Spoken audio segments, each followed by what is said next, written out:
En el año de 1793, en las entrañas de la Sierra de Real de 14, tres hombres encontraron la veta de plata más rica que ojos humanos hubieran visto jamás.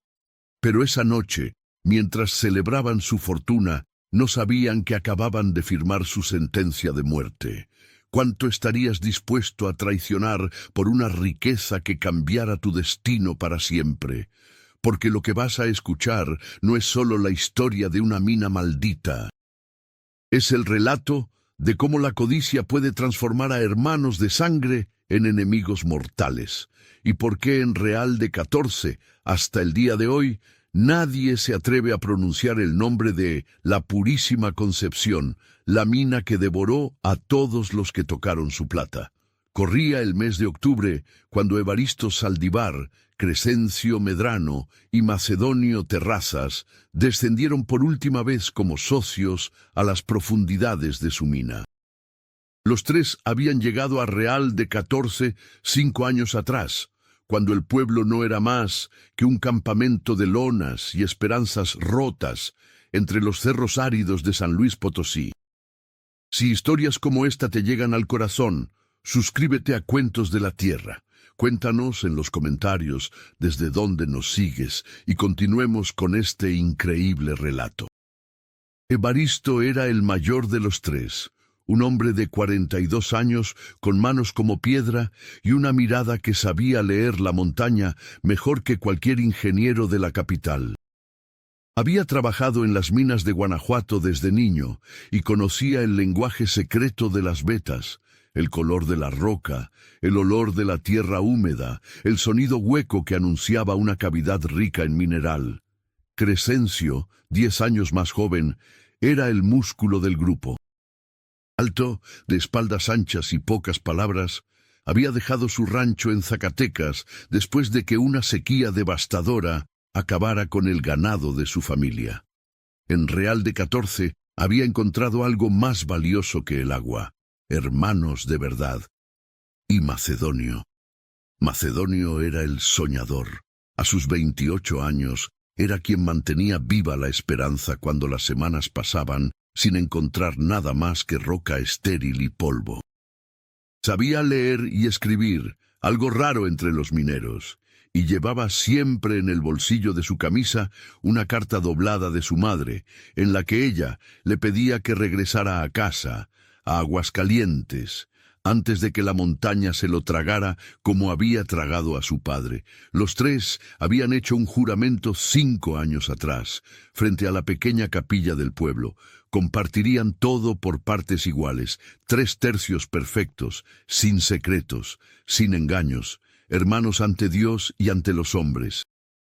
Pero lo que nadie imaginaba era que ese juramento estaba a punto de ponerse a prueba de la forma más cruel posible.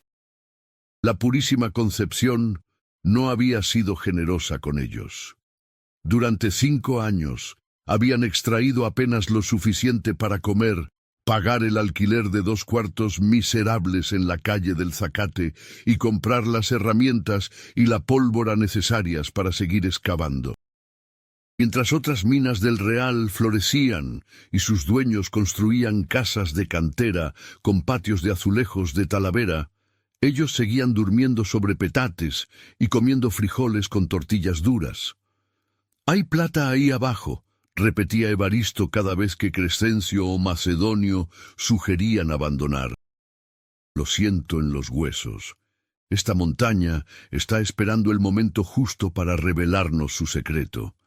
Era el día de San Francisco, el 4 de octubre, cuando todo cambió. Macedonio estaba trabajando en el nivel más profundo de la mina, casi 100 varas bajo tierra, donde el aire se volvía escaso y el calor era como estar dentro de un horno. Su pico golpeó la roca con el ritmo monótono de siempre, cuando de pronto escuchó algo diferente, un sonido hueco. Llamó a los otros dos con urgencia. Evaristo bajó primero con una tea encendida en la mano, seguido de Crescencio. Los tres se miraron en silencio mientras Evaristo pasaba los dedos por la pared de roca. Aquí hay algo, susurró, como si temiera que la montaña pudiera escucharlo. Algo grande. Trabajaron durante 3 días sin descanso, turnándose para picar y extraer la roca que cubría lo que Evaristo juraba era una veta importante. Apenas subían a la superficie para tragar agua y un pedazo de pan antes de volver a bajar. Y entonces, en la madrugada del 3er día, cuando la luz de sus teas iluminó la pared recién expuesta, los 3 hombres se quedaron inmóviles. Frente a ellos brillaba una veta de plata tan pura, tan gruesa, que parecía una herida abierta en la carne misma de la montaña. No era una línea delgada como las que habían encontrado antes. Era una veta de más de media vara de ancho, y por la forma en que se extendía hacia arriba y hacia los lados, parecía interminable. Crescencio fue el primero en hablar con voz temblorosa. Santísima Virgen de Guadalupe, somos ricos. Macedonio se arrodilló en el piso de tierra, con lágrimas corriendo por su rostro cubierto de polvo. Mi madre nunca más pasará hambre. Podré comprarle una casa con techo de teja. Podré... Evaristo los interrumpió, pero su voz también temblaba de emoción contenida. Nadie puede saber de esto, nadie. Si se corre la voz, los grandes mineros querrán comprarnos la concesión por una miseria, o peor, inventarán algún papel para quitárnosla. Tenemos que trabajar con discreción. Los 3 hicieron un nuevo juramento esa noche, mientras compartían una botella de mezcal en la boca de la mina. Extraerían la plata en secreto, la venderían poco a poco a comerciantes de pueblos lejanos, y cuando tuvieran suficiente, se marcharían de Real de 14 para siempre. Lo que no sabían era que ese segundo juramento había roto el primero.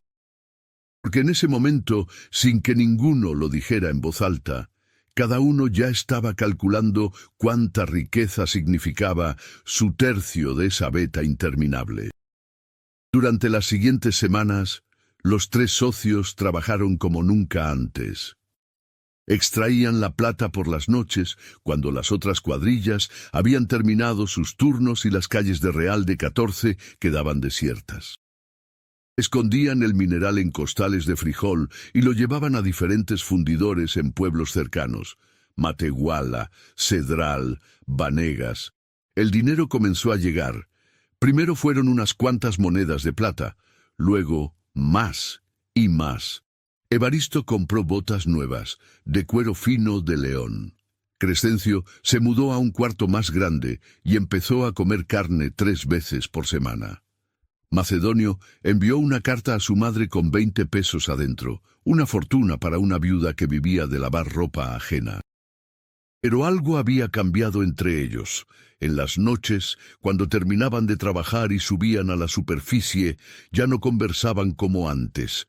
Cada uno se iba por su lado, murmurando excusas sobre el cansancio. Ya no compartían el mezcal ni las tortillas. Ya no se miraban a los ojos. Esa no sería la primera grieta en su hermandad, pero sería la que permitiría que la codicia entrara como agua entre piedras, congelándose y expandiéndose hasta romperlo todo. Fue Macedonio quien tuvo la primera duda. Una noche, mientras contaba sus monedas a la luz de una vela en su cuarto, se dio cuenta de algo. Crescencio había comprado un zarape nuevo, muy fino, de los que tejían en Saltillo. Y no cualquier zarape, uno que costaba al menos 30 pesos. Pero según las cuentas que llevaban, su parte del último envío no había sido más de 20 pesos. ¿De dónde había sacado el resto? La sospecha, una vez plantada, creció como mala hierba. Macedonio comenzó a observar a sus socios con ojos diferentes. Notó que Evaristo bajaba a veces solo a la mina, para revisar los túneles, decía. Notó que Crescencio se quedaba trabajando unas horas extra algunos días. ¿Estarían extrayendo plata sin decirle? ¿Estarían guardándose más de su tercio? La idea le carcomía el alma. Pero no se atrevía a preguntar directamente, porque eso significaría admitir que desconfiaba, y desconfiar era romper el juramento. Entonces decidió hacer algo que jamás había imaginado. Comenzó a bajar a la mina en secreto, en las madrugadas antes del alba, y a extraer plata para sí mismo. Solo un poco, solo para equilibrar lo que sospechaba que los otros le estaban robando. Lo que Macedonio no sabía era que Evaristo y Crescencio habían llegado exactamente a la misma conclusión sobre él. Y así, sin que ninguno lo dijera en voz alta, los tres hermanos de juramento se convirtieron en ladrones que se robaban entre sí. Pasaron 2 meses más. La veta parecía no tener fin. Cuanto más excavaban, más plata encontraban, pero la riqueza, en lugar de unirlos, los estaba destruyendo desde adentro. Evaristo había comenzado a beber, no mezcal de pobre, sino brandy importado de España que compraba en la tienda de don Cipriano Lara, el comerciante más rico del Real. Decía que era para calmar el dolor de espalda después de tantos años bajo tierra.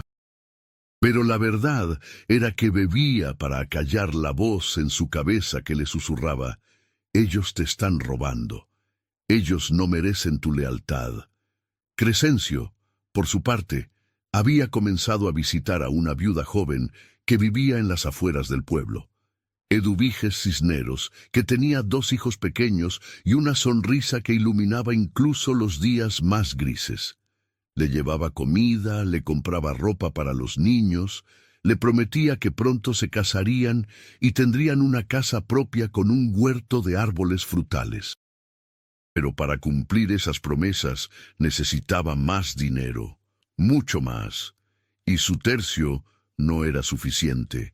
Y Macedonio había dejado de escribirle a su madre, porque cada vez que tomaba la pluma se daba cuenta de que no podía contarle la verdad, que había encontrado la fortuna que siempre soñó, pero que estaba rodeado de mentiras, que los hombres a los que llamaba hermanos quizás lo estaban traicionando, que él mismo se había convertido en un ladrón. Si conoces a alguien que ama las buenas historias, comparte este cuento. Así como se compartían los relatos alrededor del fogón, mantenemos viva nuestra tradición. La ruptura final llegó una noche de diciembre, cuando el frío en la sierra era como cuchillos de hielo. Los tres estaban en la mina, trabajando en silencio tenso. Evaristo picaba la veta con golpes violentos, como si quisiera castigar a la montaña. Crescencio llenaba costales de mineral con movimientos mecánicos. Macedonio sostenía la tea, observando a los otros dos con desconfianza, apenas disimulada. Fue entonces cuando Evaristo dejó caer el pico y se volvió hacia los otros dos. «Tenemos que hablar». El tono de su voz hizo que Crescencio y Macedonio se quedaran inmóviles. «He estado haciendo cuentas», continuó Evaristo con voz peligrosamente calmada, «y las cosas no cuadran. Hemos extraído plata por valor de al menos 2.000 pesos en las últimas semanas. Pero cuando dividimos las ganancias, apenas sumamos 1.200. Silencio pesado, el sonido del agua goteando en algún lugar profundo de la mina. «¿Qué estás insinuando?», preguntó Crescencio, dando un paso adelante. «No insinúo nada. Lo digo claramente. Alguien se está quedando con más de lo que le toca». Macedonio sintió que el corazón le latía tan fuerte que seguramente los otros podían escucharlo. «¿Y por qué supones que somos nosotros?», dijo tratando de mantener la voz firme. «Quizás seas tú quien...». No terminó la frase porque Evaristo se abalanzó sobre él, agarrándolo del cuello de la camisa. «¿Me estás llamando ladrón? ¿A mí que te traje a esta mina cuando no tenías ni para comprar un taco? ¿Que te enseñé todo lo que sabes sobre las vetas y las rocas?» Crescencio se interpuso entre ellos, separándolos con fuerza. «Basta, somos hermanos, hicimos un juramento». «¡Al diablo con el juramento!», rugió Evaristo. Aquí el único juramento que vale es el que hice conmigo mismo. No dejaré que nadie me robe lo que me pertenece. Las palabras quedaron suspendidas en el aire viciado de la mina como una maldición, y en ese momento los tres supieron que algo se había roto para siempre, algo que ninguna cantidad de plata podría reparar. Salieron de la mina esa noche sin cruzar palabra. Cada uno se fue por su camino bajo las estrellas frías del desierto, con la mano cerca del cuchillo que todos los mineros llevaban en el cinturón. Al día siguiente, Evaristo no apareció en la mina a la hora acordada. Crescencio y Macedonio esperaron hasta el mediodía, mirándose con sospecha mutua. Finalmente, Macedonio fue a buscar a Evaristo a su cuarto. Lo encontró haciendo un bulto con sus pocas pertenencias. «¿Qué haces?», preguntó Macedonio. Evaristo ni siquiera lo miró. «Me voy de Real de 14. Voy a la capital a registrar la mina solo a mi nombre. Yo la descubrí. Yo invertí los primeros pesos cuando ninguno de ustedes tenía nada. Es mía por derecho». Macedonio sintió que la sangre se le helaba. «No puedes hacer eso. Somos socios legales. Tenemos papeles. Papeles que se pueden perder», respondió Evaristo girándose para mirarlo con ojos duros como pedernal. «O papeles que se pueden reescribir si uno conoce al escribano correcto y tiene suficiente plata para convencerlo». «Eres un traidor», susurró Macedonio. «No, soy un hombre que aprendió la única lección que importa en esta vida. Al final, cada quien cuida lo suyo. Y tú deberías hacer lo mismo, antes de que Crescencio te lo quite todo». Evaristo salió del cuarto dejando a Macedonio paralizado por la furia y el miedo. Pero lo que ninguno de los dos sabía era que Crescencio había escuchado toda la conversación desde afuera, oculto entre las sombras del callejón, y que esa noche, mientras Evaristo hacía los preparativos para su viaje a la capital, Crescencio bajó solo a la mina con una determinación fría en el corazón. Si Evaristo iba a traicionarlos, él llegaría primero, extraería toda la plata que pudiera, la escondería, y cuando los otros dos se dieran cuenta, ya sería demasiado tarde. Lo que sucedió en las siguientes 48 horas se convirtió en la leyenda más oscura de Real de 14. Crescencio bajó a la mina esa noche con 8 costales vacíos y una lámpara de aceite. Trabajó como poseído, extrayendo trozos de plata pura y llenando los costales hasta que apenas podía cargarlos. Subió el primero y lo escondió en una cueva natural que había descubierto meses atrás en las afueras del pueblo. Luego volvió por el segundo y por el tercero. Estaba subiendo el cuarto costal cuando escuchó voces arriba. Se quedó paralizado en medio del túnel. Era Macedonio y no estaba solo.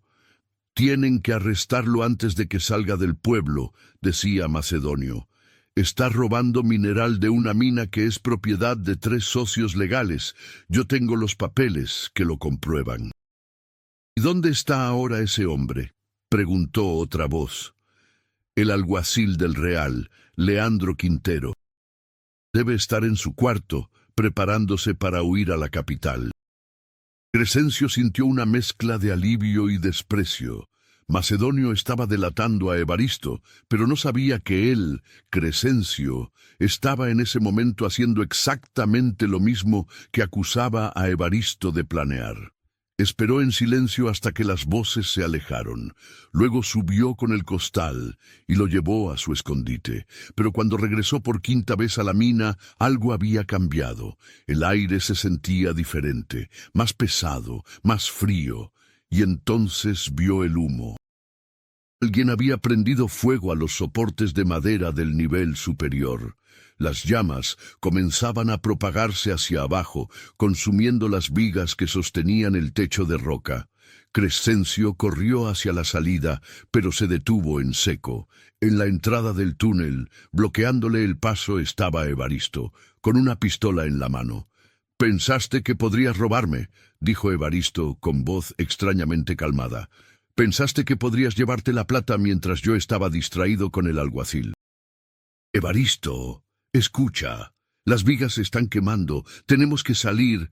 «No voy a salir, y tú tampoco». Crescencio vio en los ojos de Evaristo algo que lo aterrorizó más que el fuego. Locura. La codicia lo había consumido por completo, transformándolo en algo que ya no era humano. «Si yo no puedo tener la plata», continuó Evaristo, «entonces nadie la tendrá. Moriremos aquí los dos, y la montaña se quedará con su secreto para siempre». En ese momento se escuchó un crujido terrible. Una de las vigas principales cedió y una sección del techo se derrumbó bloqueando completamente la salida. El polvo y el humo los envolvieron. Crescencio se lanzó contra Evaristo, tratando de quitarle la pistola. Rodaron por el suelo mientras el fuego se acercaba y más secciones del techo comenzaban a colapsar. Arriba, en la superficie, Macedonio escuchó el derrumbe. Corrió hacia la mina y se asomó a la entrada. Solo vio humo negro saliendo de las profundidades. «¡Crescencio! ¡Evaristo!», gritó. Nadie respondió. Trató de bajar, pero el calor era insoportable. Las llamas habían alcanzado el nivel medio y subían rápidamente. Todo el sistema de túneles se estaba derrumbando. Macedonio se quedó allí, arrodillado frente a la boca de la mina, mientras el pueblo entero se despertaba con el resplandor del fuego y venía corriendo. Para cuando lograron apagar las llamas, 2 días después, la mina era una tumba sellada. Los túneles habían colapsado por completo. Crescencio y Evaristo estaban enterrados bajo toneladas de roca, junto con la veta de plata más rica que Real de 14 había visto jamás.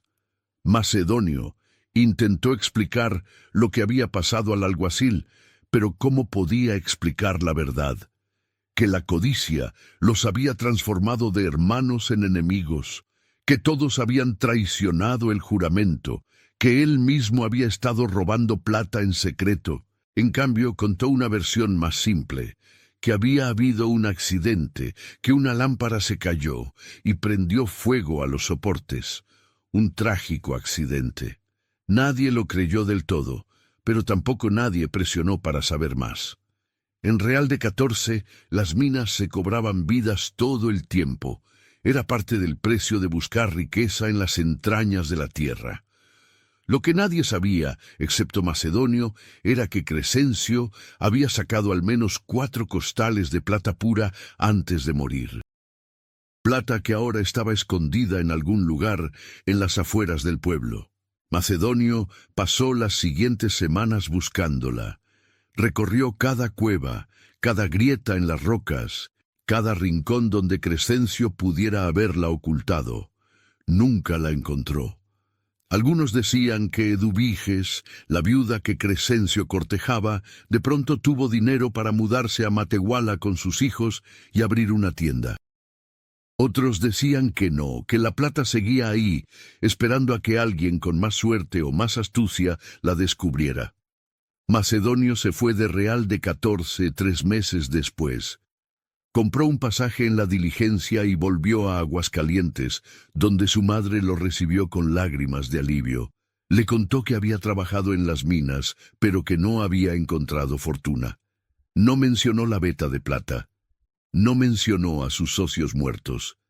No mencionó el juramento roto.